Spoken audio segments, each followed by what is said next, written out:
Hey everyone, my name is Gabe Kleinman. And I'm Sandy, just in case you couldn't tell by our names.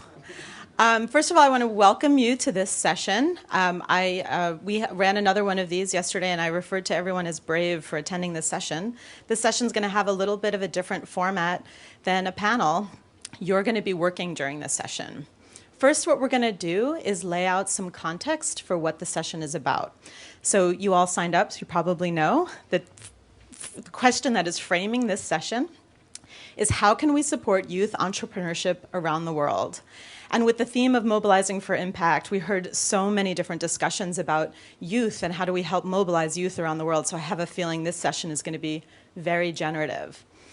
So just to begin, we actually have a short video that describes the context that we today are going to be designing for.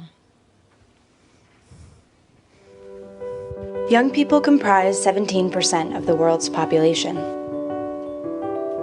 Yet they make up 40% of the world's unemployed, nearly 75 million youth. As much as 2/3 of young people are underutilized in developing economies, where 90% of the world's youth resides. With these numbers at staggering heights, how can young people in these developing nations bolster themselves with the skills they need to succeed? Employers worldwide report skills gaps where youth capabilities are not matched with employer demands. Youth who are out of work can become discouraged and unengaged. 85% of jobs in the formal and informal sector are created by small and medium-sized enterprises, making entrepreneurship essential to improving the economy, as well as empowering youth and driving creativity. The Goldwater Institute reports that in the US, a 1 percentage point growth in entrepreneurship corresponds to a 2% decrease in poverty. Youth worldwide need access to mentorships with professionals successful in business, increased real-world skills training, better access to new technology, and easier-to-reach startup financing. With initiatives that make these things accessible, the youth of the world could be part of a positive, entrepreneurial-focused impact on the job market worldwide. There are 1,000,001 ways to support youth entrepreneurship across the world. How do you think we can answer this global issue?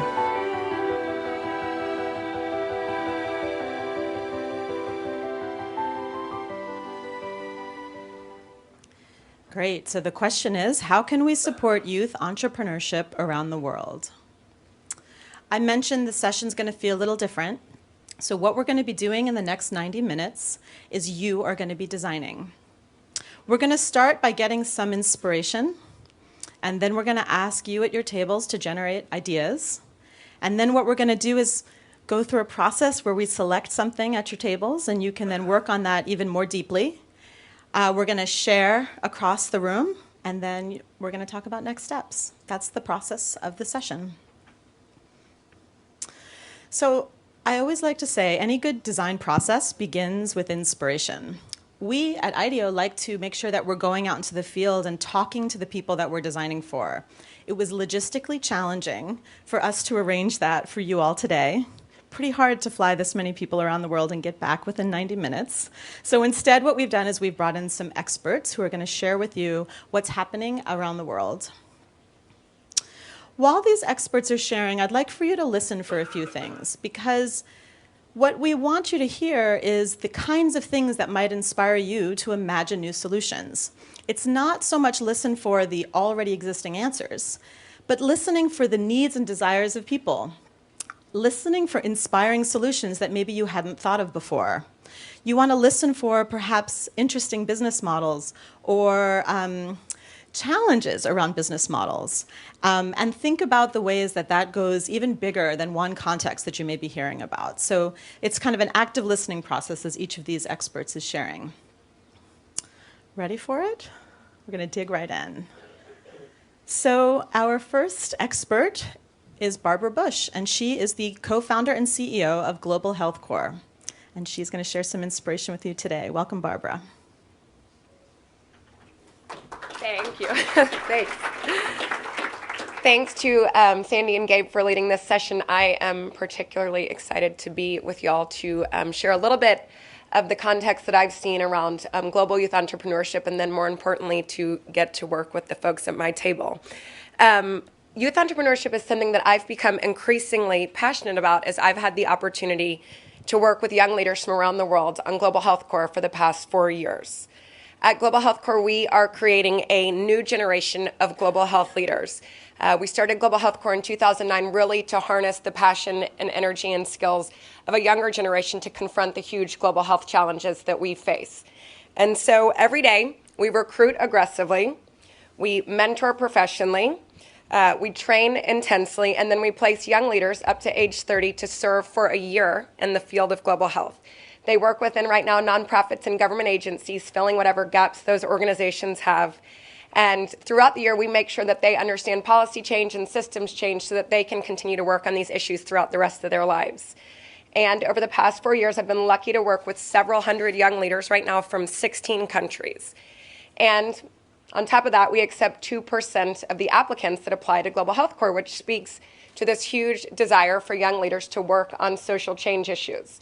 And for me, I think that represents a huge opportunity to spur youth entrepreneurship to solve the major challenges that our world faces.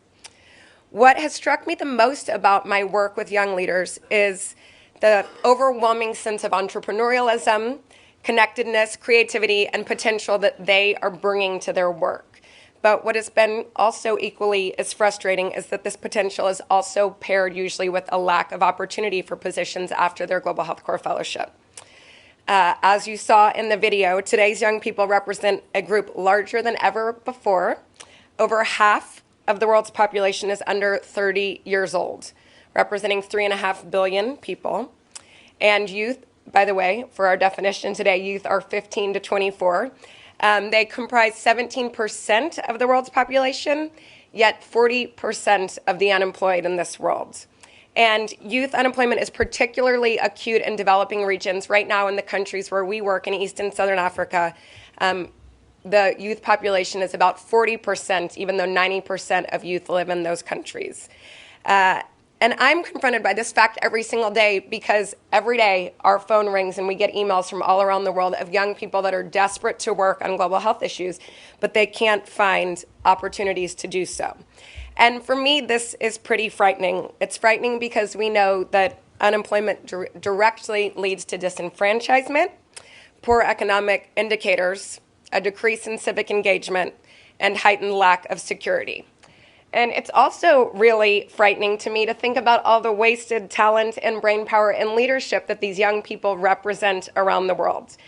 As much as 2/3 of the young population is underutilized in developing economies. And so we have a huge opportunity to harness this talent and this leadership for so many young people that do want to work on major issues.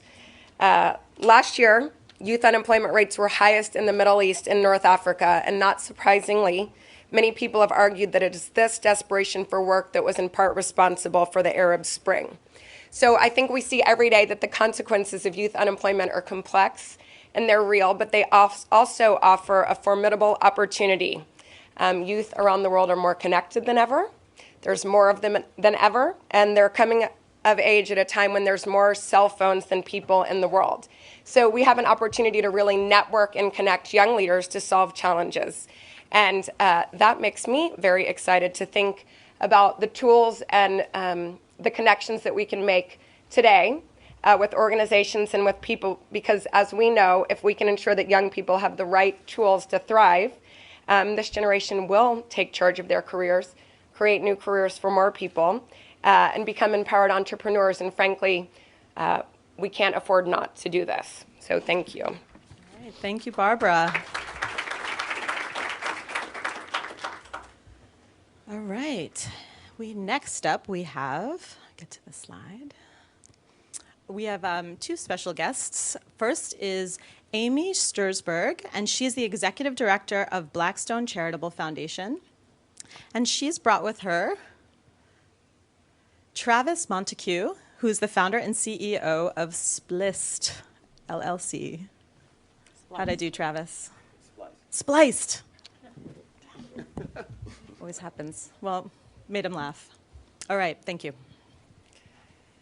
Hi, everybody. Thanks for having me here today. So you'll see what I did to my speech. You saw all the statistics on the slide, and Barbara Bush just reiterated it. We all hear that the U.S. economy has generally begun to recover. Unemployment has fallen 7.4%, and the expectation is that number will continue to drop. So you've just heard all those important statistics, but I think that there are two that are really important to reiterate.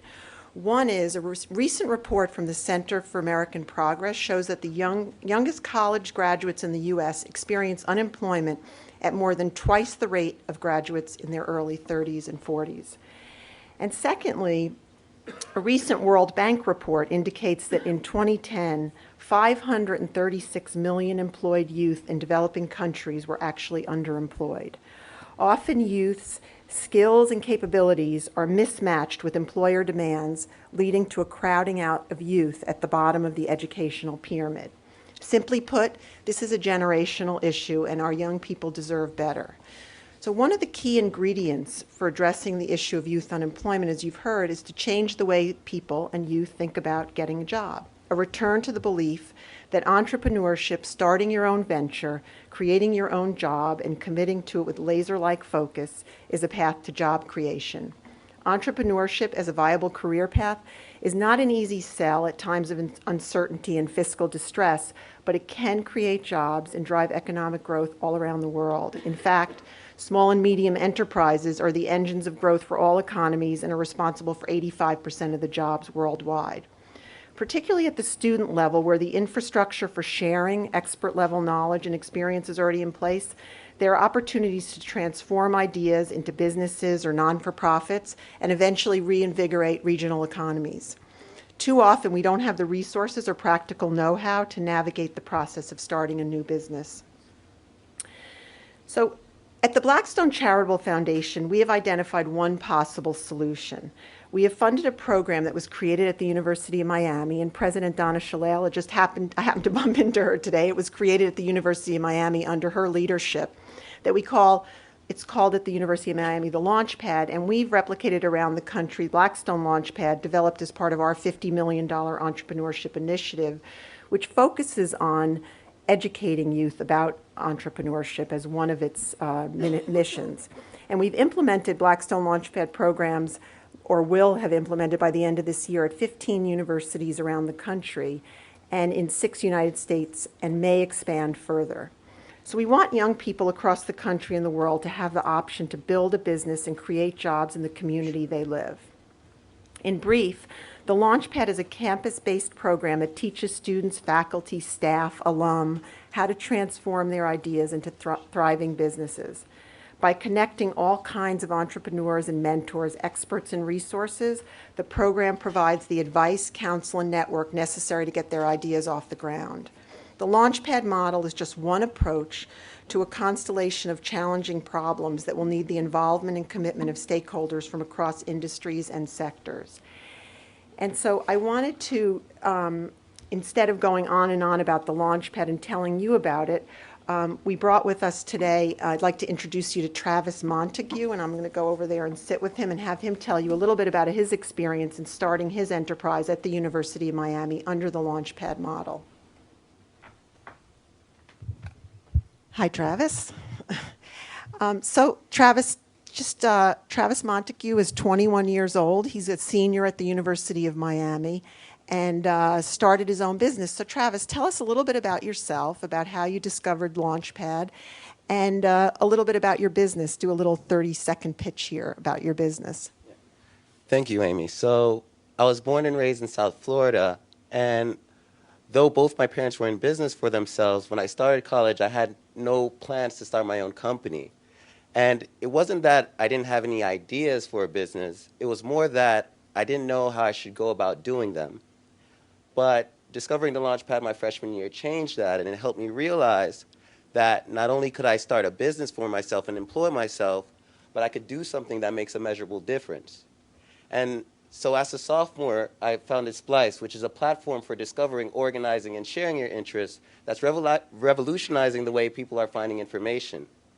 And it started with this original study that showed 75% of people spend more time searching for, organizing, and sharing information on the web than they would like to.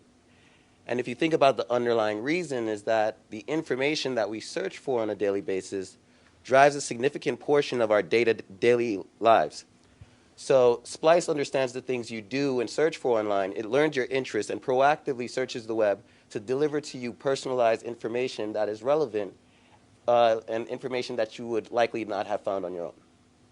Great. So tell me a little bit, how did the Launchpad help you develop your idea? And how did it, for other sort of youth out there who don't have Launchpad at their fingertips or at their school or available to them, especially around the world, what is it that the Launchpad helped you do? I think the most powerful thing about the Launchpad was that they were extremely helpful in getting me to boil down an enormous concept into a product and eventually how to take it to market. And they gave me access to a network of industry experts and coaches to help me with my business that I wouldn't have had access to as a college student on my own. And one thing about starting your own company, you need industry expertise. So youth who don't have access to it will have certain barriers, but there are resources out there available. They have their network of peers and the internet and other resources that they could tap into and other people could help to get their business going into the right direction and jumpstart these companies. And I think that's the key element of the Launchpad that helped me personally get there. So just before we close, just tell me a little bit about why do you think that youth are so drawn to the idea of entrepreneurship, and what lessons have you learned from your experience that you can share with youth around the world when they're trying to start a venture or a not-for-profit or some kind of an enterprise? So my friends, and I think this is true for most youth, are constantly talking about new ideas and ways to solve real-world problems. And the thing about young people is that they're extremely open-minded when solving problems and don't see the world in just one way yet. And they're able to see opportunities and solutions that, with all due respect, sometimes adults may overlook. Thanks for that. And entrepreneurship is the perfect avenue for doing just that. Young people want to have a meaningful and visible impact. And whether it be about clean energy, technology solutions, or whatever may help them solve real-life challenges. And when we all face a dismal job market, why not create a job for yourself and someone else? And so the thing about entrepreneurship is that it transcends global barriers. And the tools for starting a business can be taught and shared from anywhere. It's a powerful tool. And I encourage everyone in the room to think more about how we can bring its potential to youth around the world. Because I can assure you, the work being done by my peers and me is world-changing, cutting edge, and something to really get excited about. Okay, thanks so much, Travis. Thank you, Amy and Travis. Excellent. We got youth right here in the flesh. All right, we have one more expert who's come to share some of her experiences with you. Please welcome Soraya Salti. She is the president and CEO of Injaz Al-Arab.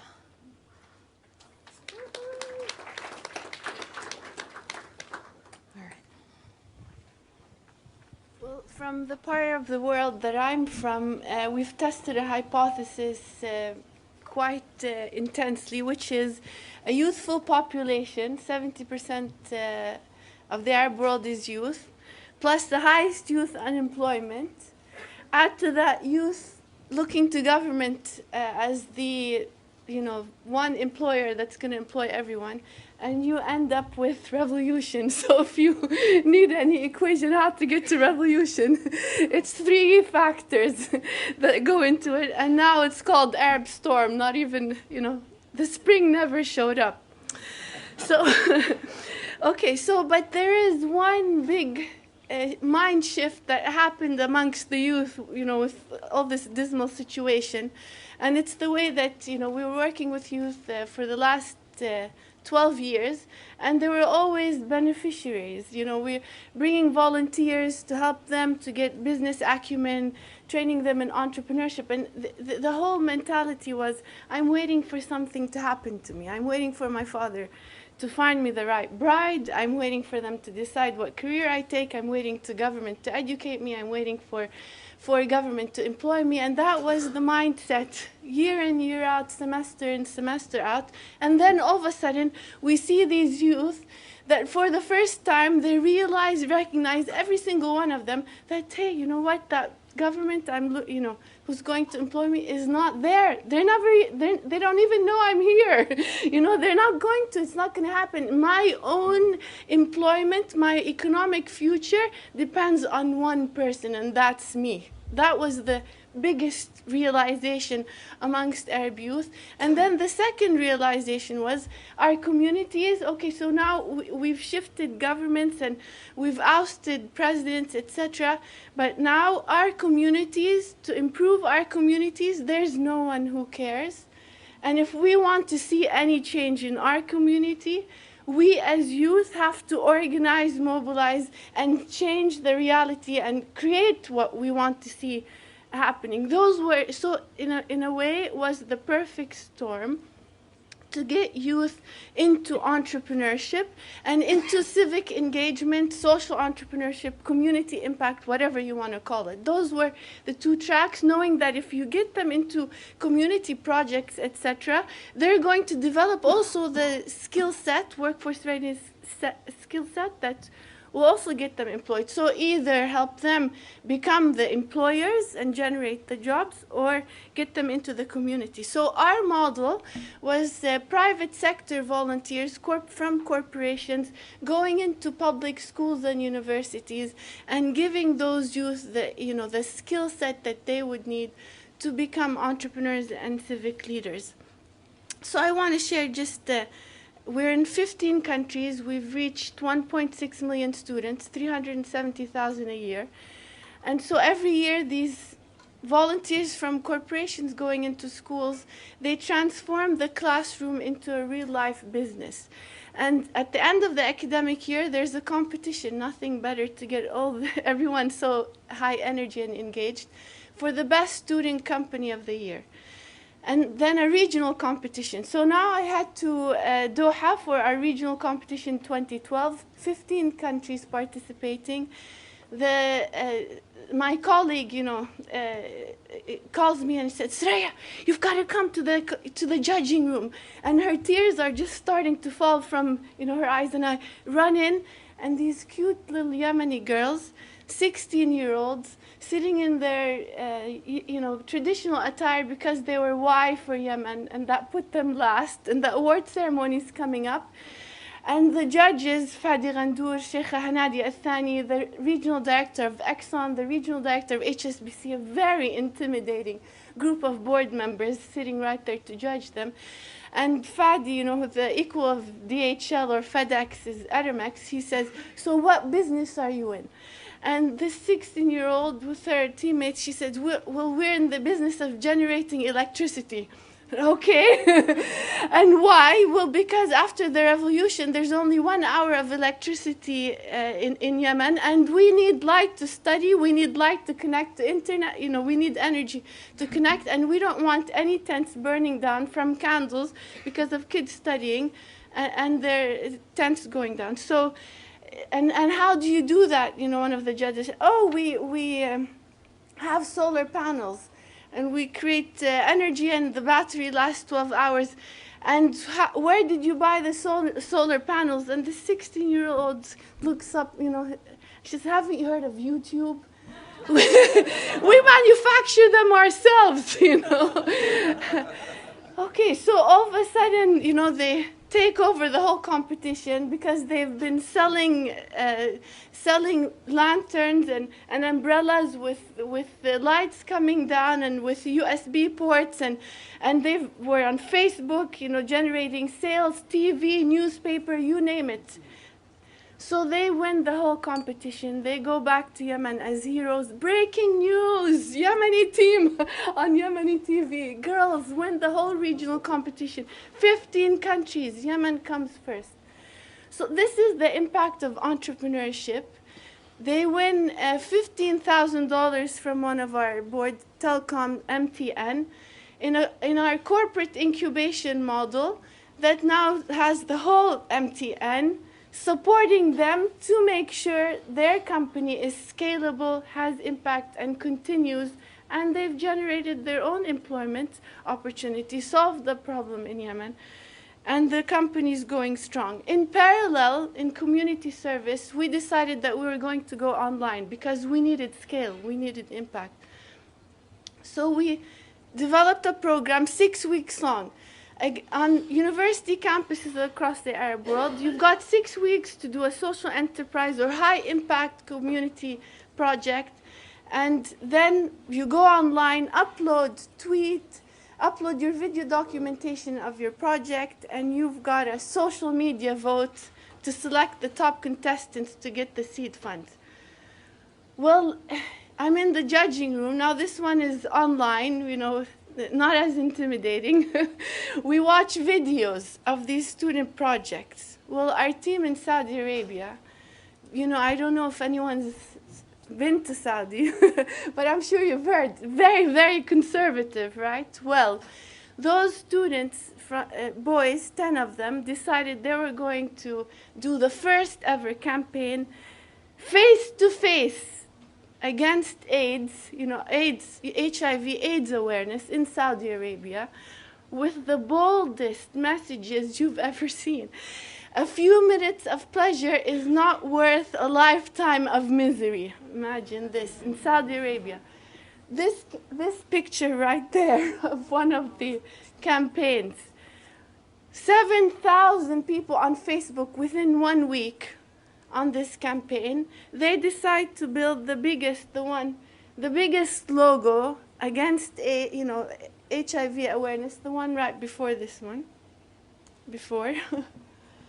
Where in the football, soccer stadium in Saudi Arabia, and whenever anyone is airing the soccer match, there's a AIDS awareness campaign. So the point is that youth, like we saw Travis, have the audacity to face up to the challenges that us, adults now, don't face up to, and they want to solve the issues of their generation, and there's no one that has the energy and enthusiasm and the education that those youth have. So what do they need? They need enablers. They don't want any handout. They want just a little bit of enablers, and through our model we've found that the fastest way is to use corporations. Every staff member in a company has business acumen that can be a trainer and a skills provider to a school or university next door. And every corporation can be the incubator for a startup. So imagine if every corporation incubates one team of 5 entrepreneurs for 6 months, what that multiplier could mean. So with that, I leave you. Thank you so much for the opportunity. Thank you.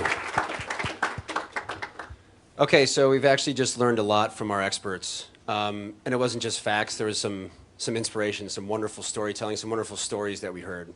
I imagine that there's also a lot at the tables here. So maybe it's time to take about 5 minutes and go around the table and introduce yourselves to one another, where you're from, what you do, and then a very, very brief experience that might be relevant to the task at hand that we're facing today.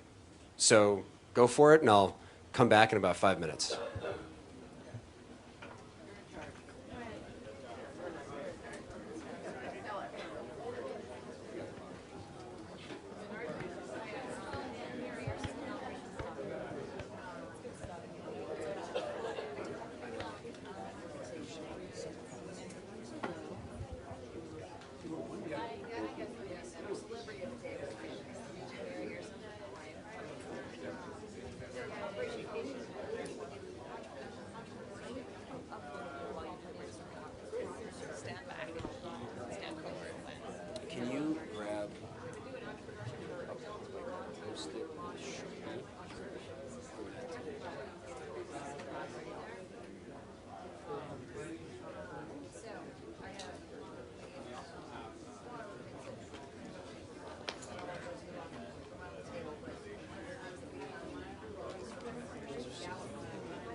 Sorry, I can totally do it. Ran away. I know.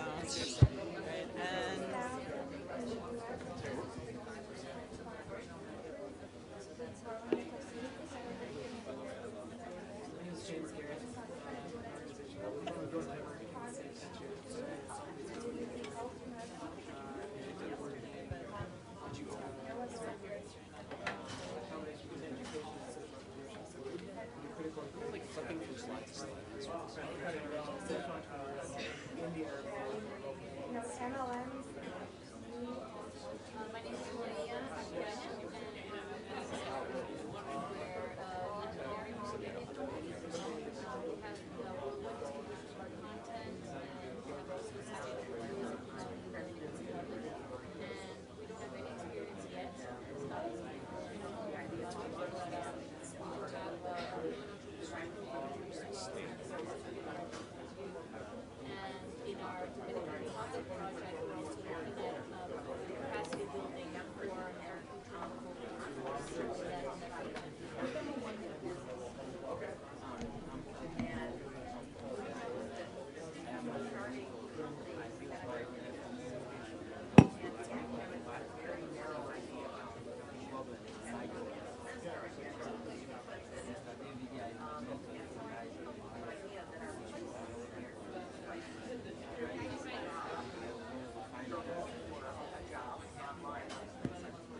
All right, we got about 1 minute left, so if you haven't heard from someone, now's the time.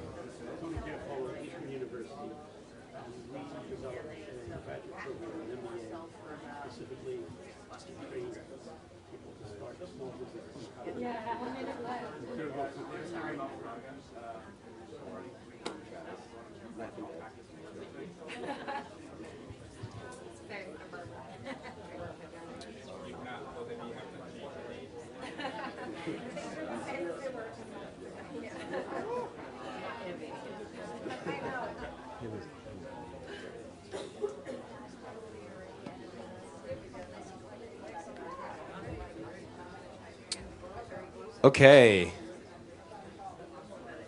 Well, oh, minute's up. Okay, so now it's time to actually get down to business. And the business is going to be brainstorming. Now, when you think of brainstorming, you normally think no rules, everything up against the wall, we kind of do what we want, it's a free-for-all. At IDEO, we actually have set rules for brainstorming that enable us to come up with better ideas. And I'm going to walk through them one by one. First idea is to defer judgment. This is a time for idea generation. This is not a time for critique. So if you hear people saying no and lots of crossed arms and shaking heads, that's not the time for this. This is the time for idea generation. The second one is to encourage wild ideas. The wilder, the better. And this isn't because we necessarily want to be using these ideas, but because they can be inspiration for other ideas. and we can take things from the crazy ideas moving forward. The third one, build on the ideas of others. We're all in this together, right? So let's build, and as you build, you make ideas better. Next one is going for quantity. The more the better here. More for building, more for inspiration. It should be really unedited. Just keep going, more and more. One conversation at a time. If some of you are having side conversations, then that's information, and those could be ideas that aren't being captured for everybody. So just keep it to one conversation at a time. Stay focused on the topic. It's really easy to drift, and to drift far, far away. Be accountable to each other to make sure that you're keeping on topic. And then the last one is be visual. The best ideas are typically ones that are drawn, not even written in text. So make sure that you actually write down all your ideas. If you are talking about an idea and you don't actually write it down, then no one's going to be able to see it or refer to it later on. So quick recap of the rules. Defer judgment. Encourage wild ideas. Build on the ideas of others. Go for quantity. One conversation at a time. Stay focused on the topic and be visual. And we have some tools to help you be visual. You see Sharpies on your tables. You see Post-its. Write with the Post-its and the Sharpies. Use them. One idea per Post-it. And you have a big sheet of paper on your tables. Fill up the sheet with ideas. When you are done with this session, we want to see the entire sheets all filled up with ideas. So instead of just taking on the whole question of youth and entrepreneurship around the globe, which is quite large, one of the things that we do when we're brainstorming is we break apart the challenge into something that can help us imagine tangible solutions that can help us move forward. So what we're going to do now is, as we break into this brainstorming mode, we have 3 questions for you. It's going to move really fast. Once we start on one question, you'll have about 6 minutes. Then you get your ideas out there. I'm thinking this, and say, awesome, I'm going to build on that. Write that idea down, put that on your mat. And then we're going to call time and give you the next question. You'll see it'll go quite fast, but hopefully what that allows us to do is build through many ideas very quickly, and then we'll get to deepen them after that. So the first question that you have is, how might we best prepare the next generation of workers? Think about all the inspiration that you just got.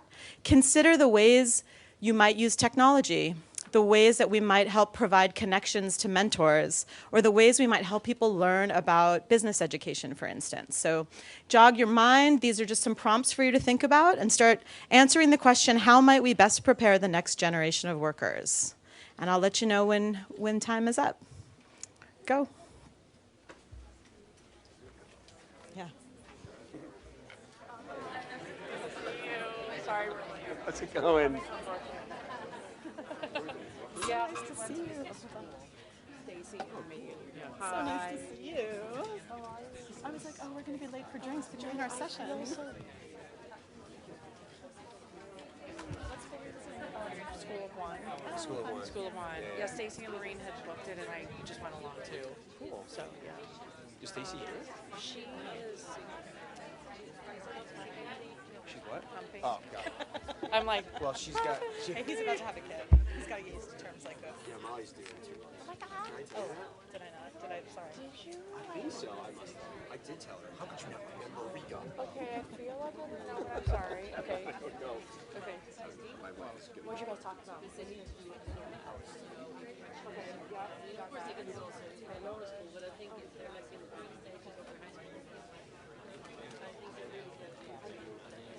All right, I hear you talking.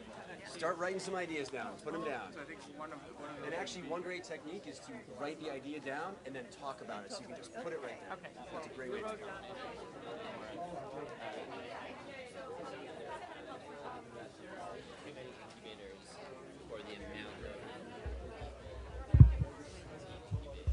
And I think there's a lower level that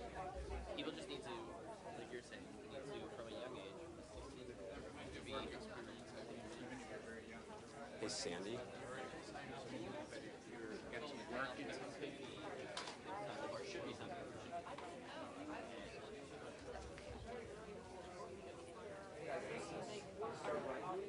Best way to do it is to write that down, and then talk about it, and then you can just put it right down on the sheet, on the paper.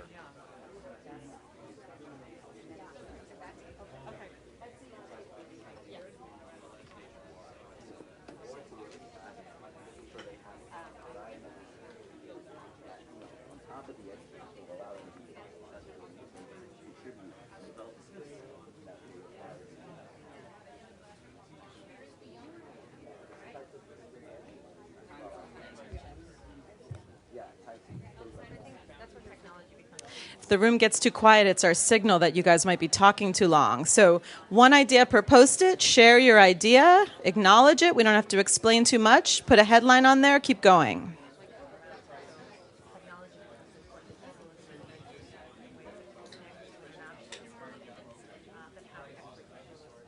Great. So maybe write that down. Some sort of technology-fueled mentorship. Granny mentoring for entrepreneurs, and write it down and throw it on the sheet.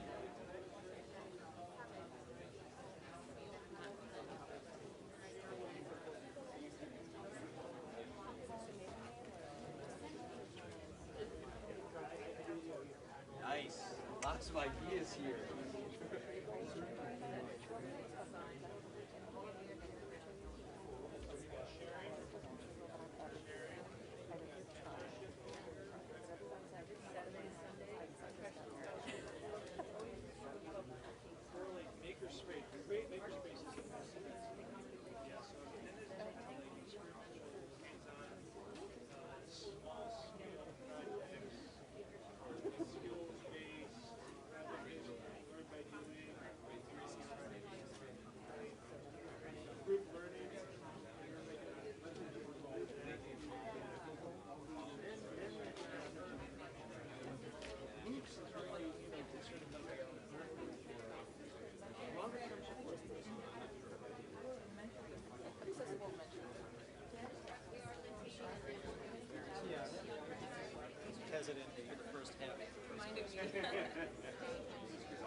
You have about 1 more minute left on this question.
Okay, time's up on this question. I told you it was going to feel fast. All right. We're going to move to the next question. I'm going to give you another prompt. You get to keep brainstorming. If you didn't get an idea out now, you can always sneak it in later. The second question we have for you is, how might we remove the barriers of youth entrepreneurship in global markets? And we've put some considerations on here. Think about the perception of entrepreneurships across the world, how entrepreneurship is perceived across the world, how we might consider financing and risk mitigation. Think about the types of skills that we heard that people might need and the possible ways to support them. So let's start brainstorming our ways through some of these barriers. And you might notice this is a very different question than the one we had before, and these ideas can keep building on each other. So if you came up with something in the beginning you want to build on with some of these prompts, that's great. But keep adding one idea per Post-it note, think as tangibly as you can, and keep adding to your map here. 6 minutes. I'll let you know when you have a minute left.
You have about 1 more minute on this topic, so if you haven't gotten down some of your ideas, get them out now.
All right, let's wrap this one up. Give you guys a few seconds to starting to ignore my voice. Shh. Thanks. Okay, we're going to transition to the third question, but before we do that, I would love for one person at each table to hold up your current board so that you can all see the number of ideas that have been generated so far. Hold it up so the room can see it. Show each other. So I just want to point out, look, some tables are very structured, some tables are very organic, Post-it notes are straight, Post-it notes are crooked. This table here, the Post-its aren't even sticking anymore, they're falling off as they pick it up. Right? So you can see just 12 minutes later, we've already got a lot of ideas in the room together. Ready for the third question? 6 more minutes of this third question. So the third question here is, how might we facilitate connections for youth? So connections between each other, youth to youth, connections to other entrepreneurs, maybe people that have succeeded, maybe people that have struggled, connections to customers and suppliers. So think about all the different types of connections entrepreneurs might need, and how you might connect them. I'll give you 6 minutes, and I'll give you the same 1-minute warning. Okay, go.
cut this one off? What happens now? Have what? What happens now? Oh, I get up and I talk about voting. Oh, right. And I stand there with you. Yeah, I give him 3 minutes. So are you going to...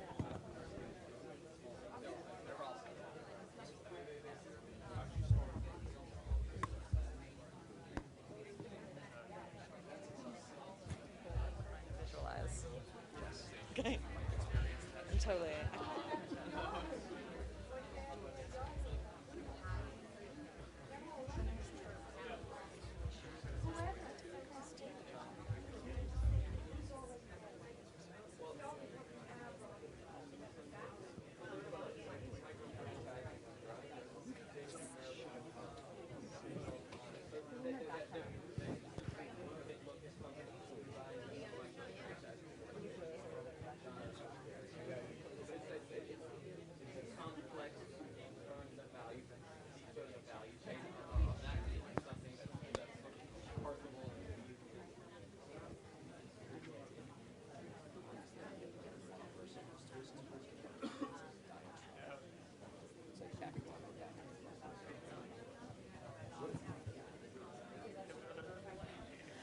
All right, you have about 1 more minute. So if you haven't shared some of the ideas that are brewing in your head, please share them now.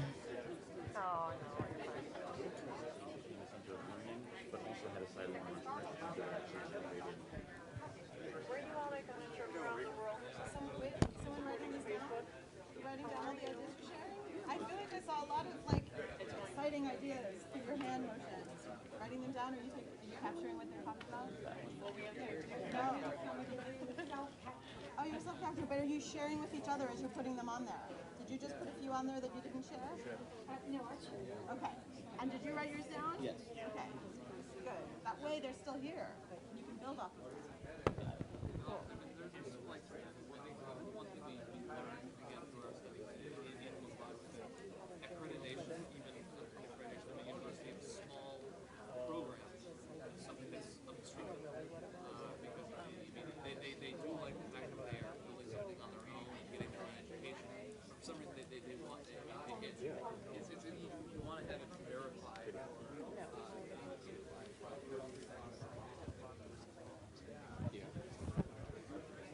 So when Stacy said she was going to an individualized learning school, I wanted to work with.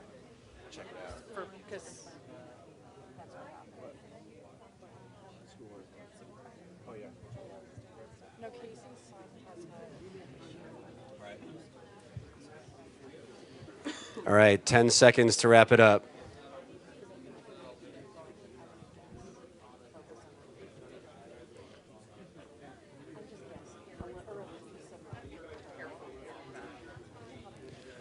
Okay. All right, everyone. I'm sorry to cut you off. That's usually a good sign if I have to cut people off. Okay, so I see a lot of ideas here. There's a lot of stuff going on. Now what we're going to do is we're going to have you guys choose one idea. And actually not quite literally one idea. If you have to merge some together naturally, then that can work too. It might help to just start to group the ideas in different ways. But we're going to vote. There should be stars in the little things on the table. You will each get 3 votes. You each get 3. And you can choose where to place it. You can also place all 3 stars on one idea if you want. Make voting a communal process as well. You can just do it together. It's not like you have to cover your eyes and put it down there. Vote together. And then after 3 minutes of discussing this, then we're going to come back and we're going to take that one idea and we're going to refine and visualize it. So you've got 3 minutes. Go for it.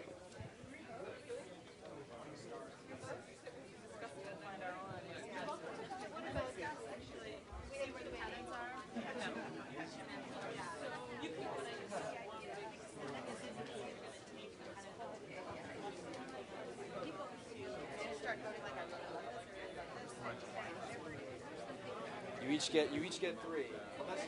If there's general consensus around what you guys think is going to be the winner, you can just kind of gravitate towards that one too. Community capital.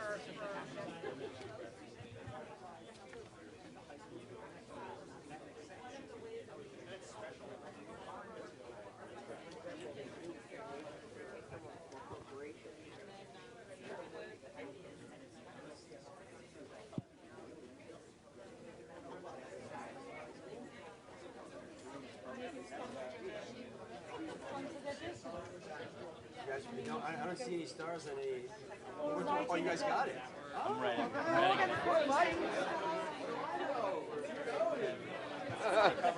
Keep doing it.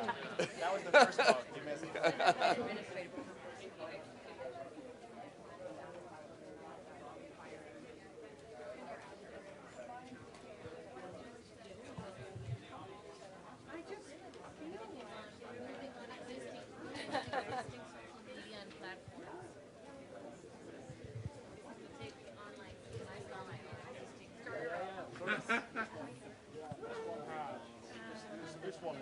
'Is this a mentoring? Is it mentoring? This was back to the teaching. Was this about? Hell, technique. That's yeah. No, I didn't think it would be a. not a problem. Not a problem.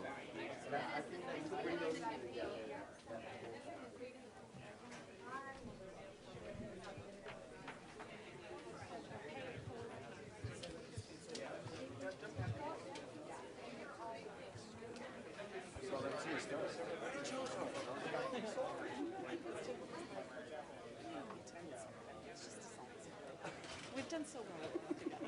Let's decide it's a group.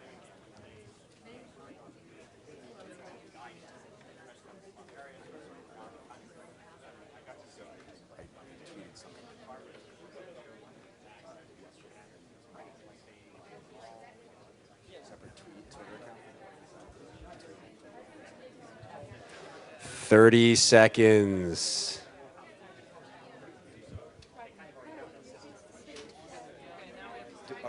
Where are the concept journey worksheets?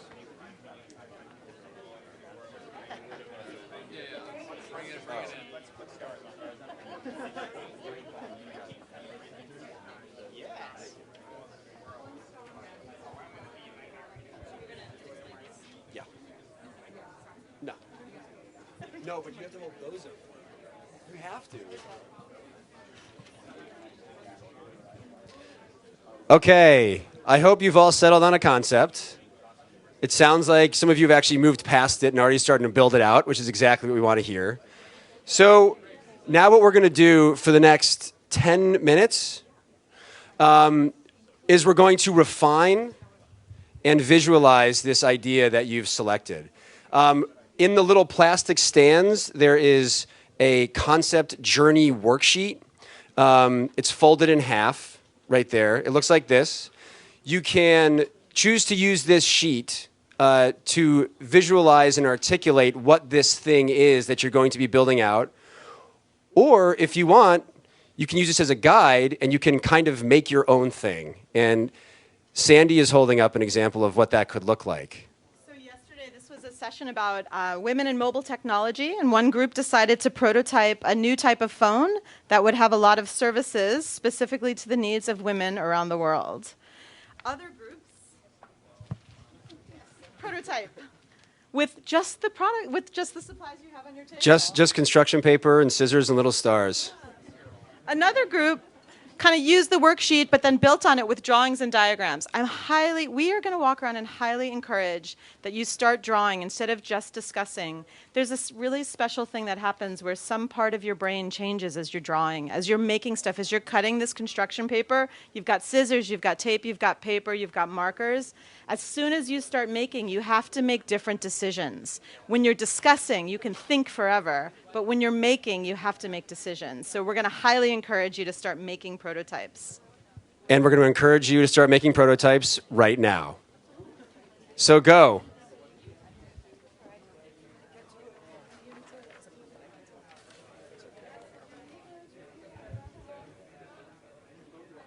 Whoops. What? I had one more slide.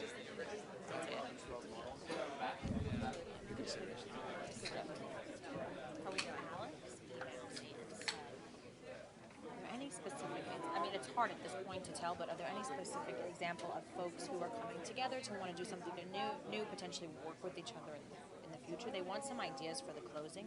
So in the report backs, you might want to see if you could ask not too probing, but maybe see, I don't know, if there are certain questions you might be able to ask to see if anyone has met anyone interesting, anyone they think that they might work with in the future. I don't know if that's too direct. Well, if we ask a question and no one raises their hand, then it's kind of awkward. Yeah. Well, one thing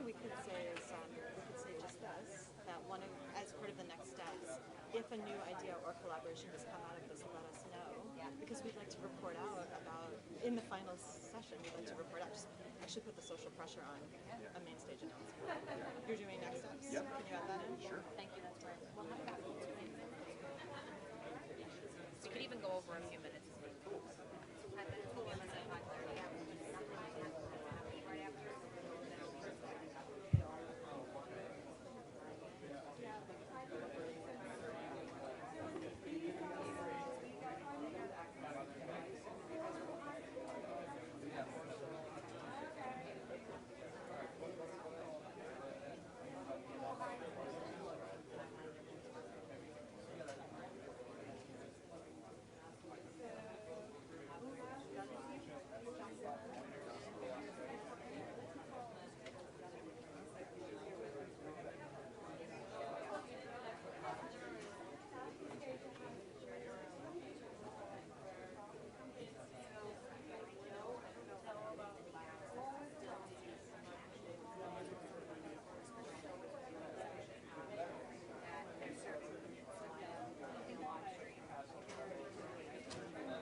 Some nice course material. You need some actual material. So I want to balance my books. It doesn't make sense really necessarily to have a mentor deliver how to balance your books. I actually think not just who your deliveries from, but the mechanics of what you do, and exactly how whatever it is that you're going to do is going to be delivered, financed, and maintained. Like, get down into the nitty-gritty mechanics of it. It's okay to kind of like dump all these factors out, and you can try and shuffle them through together to figure out how they actually mix together.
All right, got about 5 minutes left.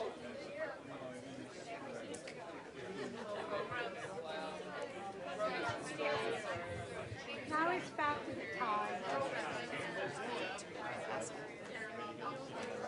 Can't tell you how many times I've just like stood over his shoulder and asked him to stop talking, and he's still monopolizing. Well, there's nothing you can do about it. No, I mean, I did what I could. Yeah. Actually, Sandy, I think you're up next. Hey, Sandy. Well, you should come up on stage with me though while they're sharing. I will. I think you really actually only have.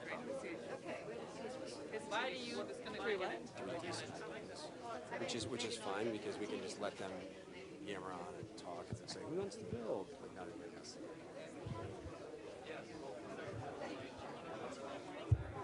What's up? Yeah, I told him 5 minutes. So I'm gonna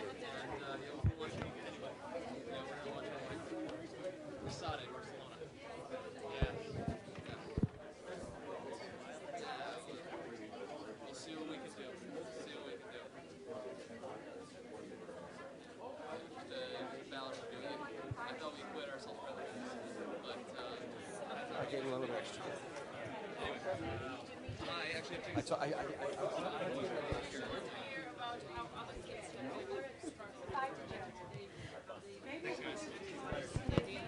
Do it. You have about 1 minute left. I know, draw fast. Get all your ideas out there. We want to show it in the next design session.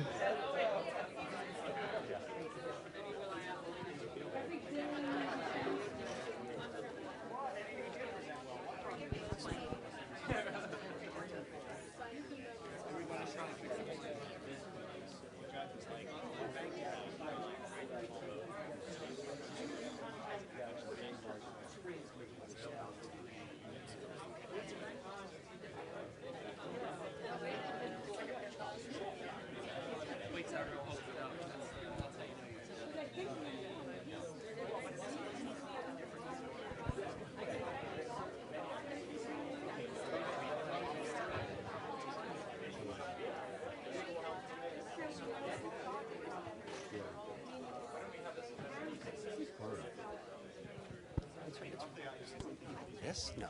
Yeah. To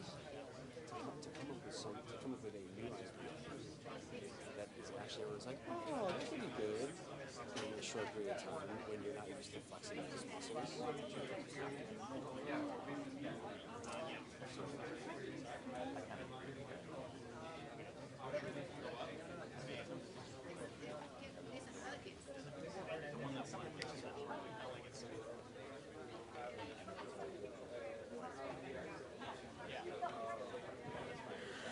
Okay, time. Time is up.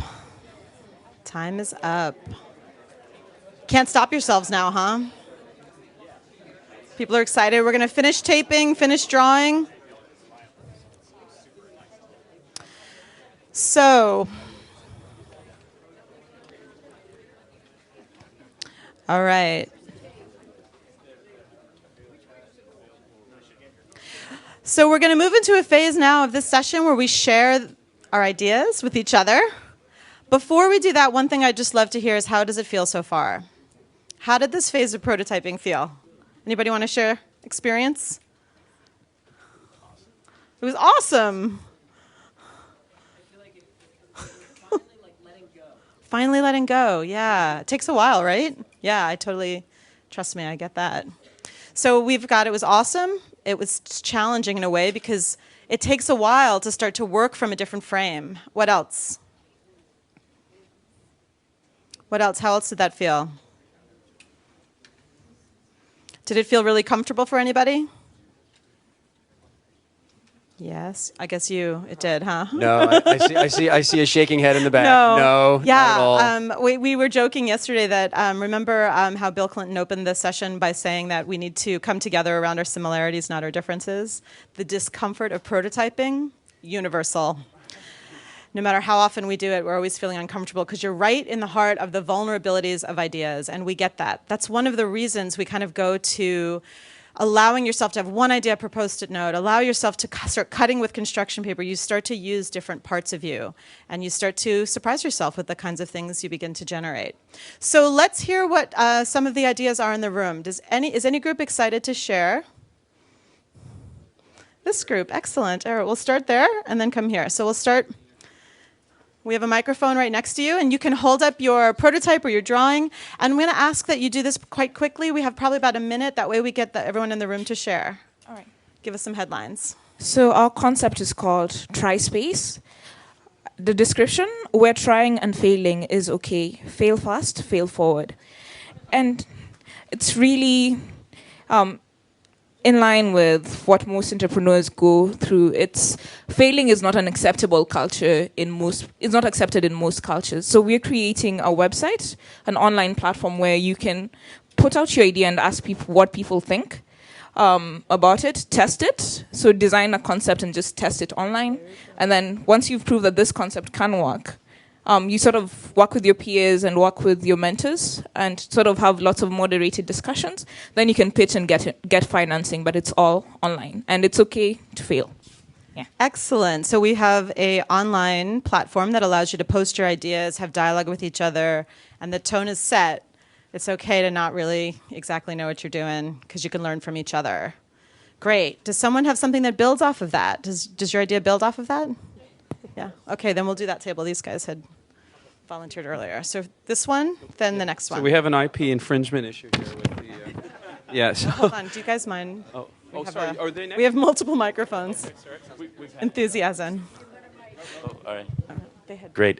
So we're building university catalyst centers. It came from the realization that in-person is a very good way to build business teams, and also that not all education is the same. You have to have the right education to build businesses. And so the idea is, seeing that universities are geographic centers, we would build a program that would actually start in high schools that surround universities. We would bring the high school students to universities, as you can see here, and start with vocational, business, and technical skill building. And then once they're ready to go to university, there would be a program, if a student wanted to begin a business, that would be an accredited business creation program.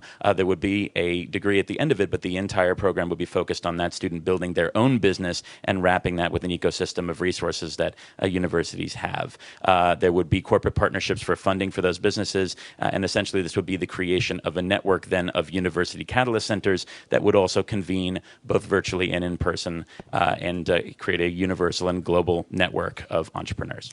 Excellent. Thank you. Give some applause. Sounds like your university could use that platform. How about this group over here? Sure. Okay. Our program is called Success Through Failure. So, like I said, there's an IP infringement issue here on the table. We'll work that out later. Yeah. When I was in engineering school back in the late 80s, one of our profs told us, when you guys, because it was the dinosaur ages back then, it was all guys, when you guys graduate, the guys with the B's will be working for the guys with the A's, and all of you will be working for the guys with the C's. And I'm a C student and this is my third or fourth company now, so it's true. And if I look around the room, so one of the things that we're really committed to is really emphasizing failures of successful people, because I think, we're always asked, anytime I'm asked to speak, it's about, tell us about all the great things that you've done, starting from nothing, and that's all anybody wants to hear about. So we have an idea for a corporate program where the corporations are willing to put up some microfinance to help in the success through failure. We'll ask the CEOs or some of the executives to sign up to howisuck.com. And they could talk about some of their failures and we'll have so to on. look at how that translates globally. Oh, yeah, that's right. I understand it's a prototype. Great marketing potential with that one, though. It'll go viral fast. Yeah, that's right.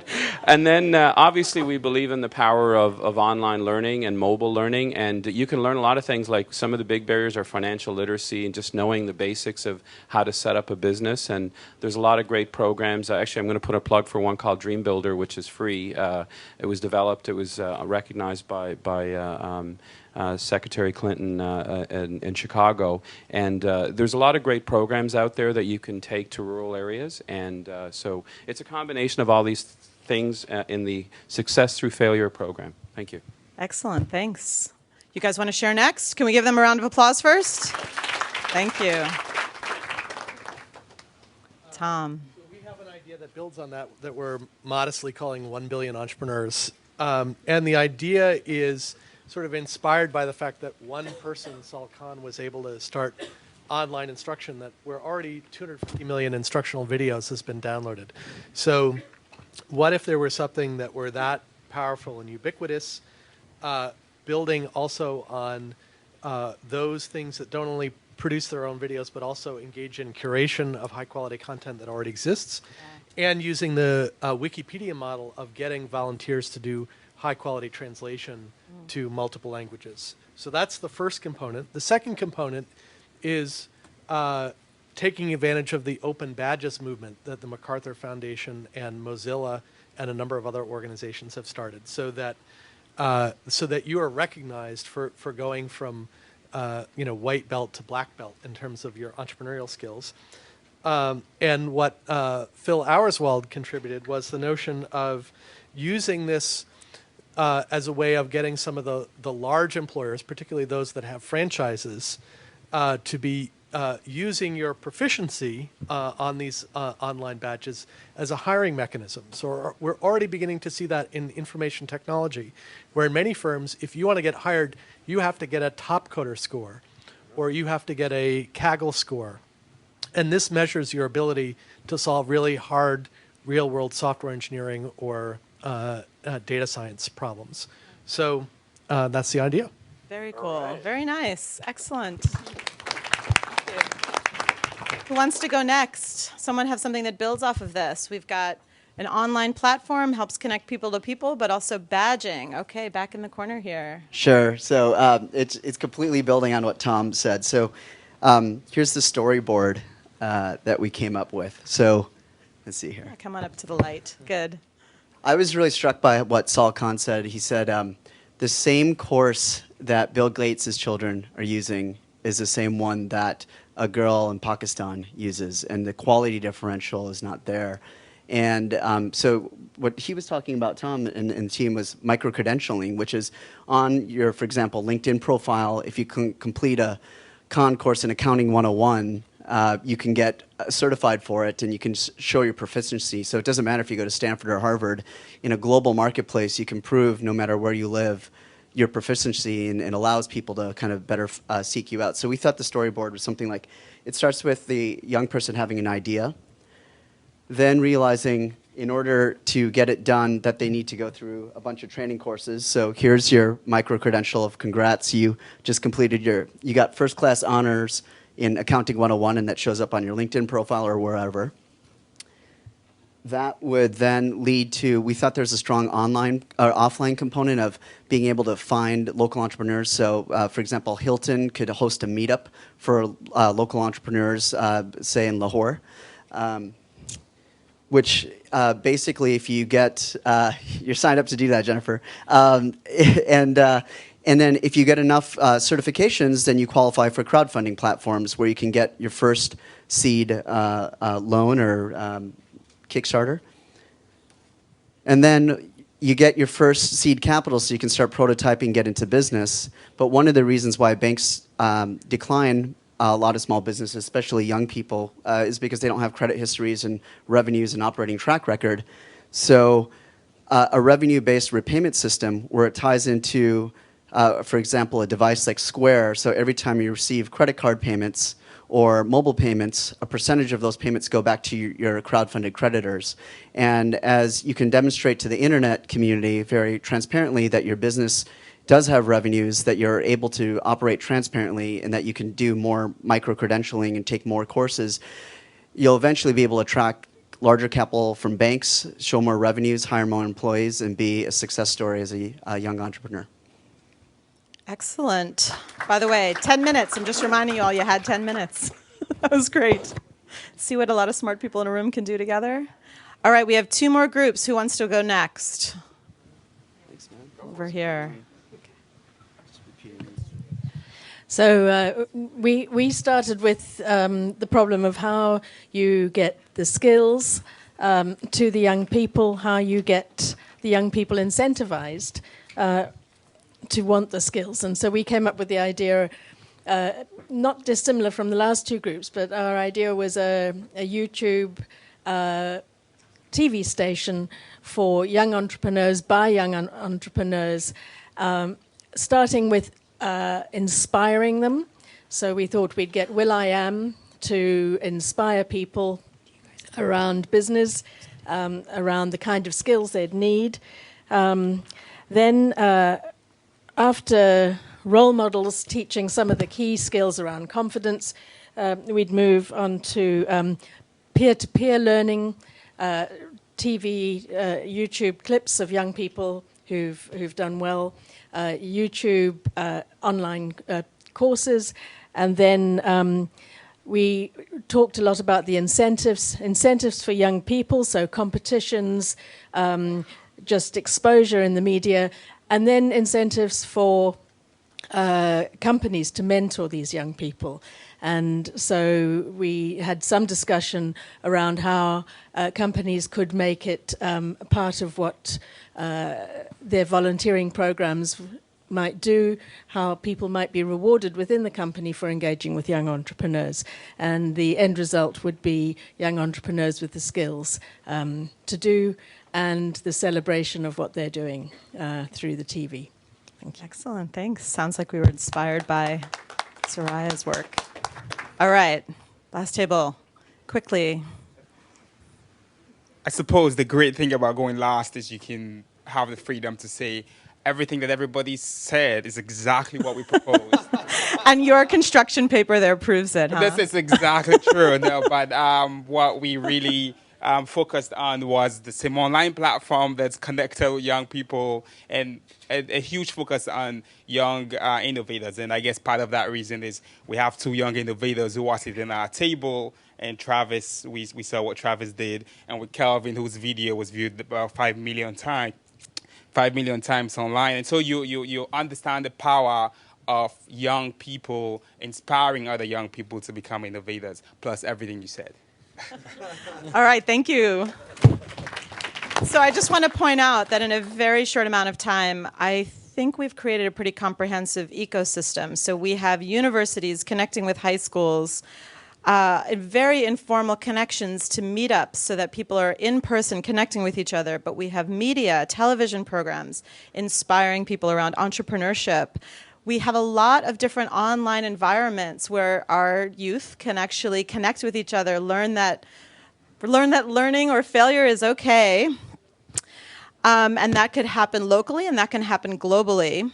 And then we heard about some of the ways that this kind of trickles up beyond just people doing things, but connecting into the ways that that's recognized by others. So I would call this is sort of the themes felt micro-credentialing, micro-loans, crowdfunding, and creating platforms and environments to connect people's ideas to the types of supports that might help mobilize them. I think that's pretty impressive. In, what was that, 12 minutes for prototyping? Give yourself another round of applause, please. So, Gabe.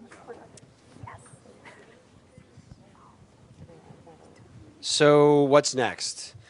There were some really exciting ideas here, and actually there are some elements of these ideas that were very, very exciting as well. So there are a couple ways that we can move forward. One is to just write on the back of the sheet your name and your contact information. Another is if you've made connections with people at your table that you want to continue the conversation with, please do, or people across the room. Another is to come up and let us know if you're planning on thinking through this more and possibly even taking it forward and doing something with it. We're trying to get an idea about that, possibly for report out for tomorrow. So great job, everyone. This is really exciting. And that's it. Thanks for coming. Thanks for coming.